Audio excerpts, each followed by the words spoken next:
Cowboys aren't the only local football team thinking about the playoffs right now. The TCU Horned Frogs hoping to work their way into the Final Four. Carlos Mendez covers the Frogs for the Star-Telegram. Number 6 TCU beat number 7 K-State 40-21 on Saturday. So the big question now is that enough to get TCU into the top 4 when the selection committee releases its latest survey tomorrow night? What do you think? Well, it's enough to bump you up one step. You know, you didn't have enough teams in front of you lose. You did get Auburn out of the way. You almost got Alabama out of the way. That would have got you the number 4 spot, I think. Even so, I think you're still going to end up no worse than where you are. You probably gain a spot. In fact, you may be number 5 tomorrow. And you do have Alabama playing number 1 Mississippi State this weekend, so that could, in some ways, work out in TCU's favor as well. It could. You probably need Mississippi State to beat Alabama, to hand Alabama a second loss, because you've still got those SEC West teams floating around with a loss, a bunch of those. They're all still in that pool for consideration, so you probably want to, have one stay undefeated, have another one add a loss to really gain a spot for another conference. The TCU-Baylor debate is getting really juicy right now as to which team should be ranked higher. Baylor won the head-to-head matchup. TCU's schedule right now is considered tougher, so they've been ranked higher, 6th. Baylor just 12th. That Baylor's going to go way up in the new survey coming out tomorrow.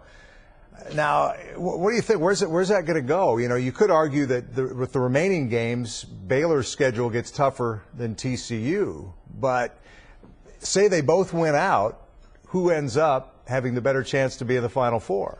I think that depends on how the last 3 games go for each team. Baylor did itself a huge favor this week by smacking OU like they did. That was a tremendously impressive victory. TCU's had its own impressive victories. They put a kill shot on Oklahoma State. That was an impressive victory. They beat Texas Tech like it didn't belong in the conference. They're coming off a victory against Kansas State in which their quarterback didn't even have to finish the game. That's how impressive that was, how routine they made it look. So TCU's got its impressive victories to build its case. Baylor has one now.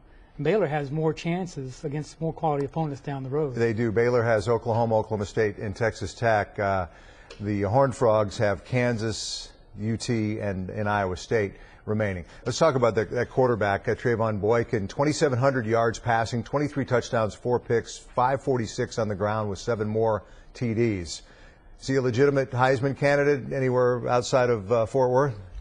Yeah, he's legitimately in the conversation. He's not going to win it. He just doesn't have enough name recognition. He hasn't done enough against the other teams that the other guys have.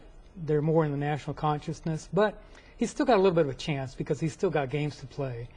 If he can win the rest of them and win them impressively, he might get that invitation to New York. And I think that alone would be impressive for a guy that started out as a running back, a wide receiver, and filled in on emergency duty. Great story and a local kid, too. Carlos Mendez, Star-Telegram. Thanks for talking some college football with us. We appreciate it. Fox 4 News at 9. Back in a moment.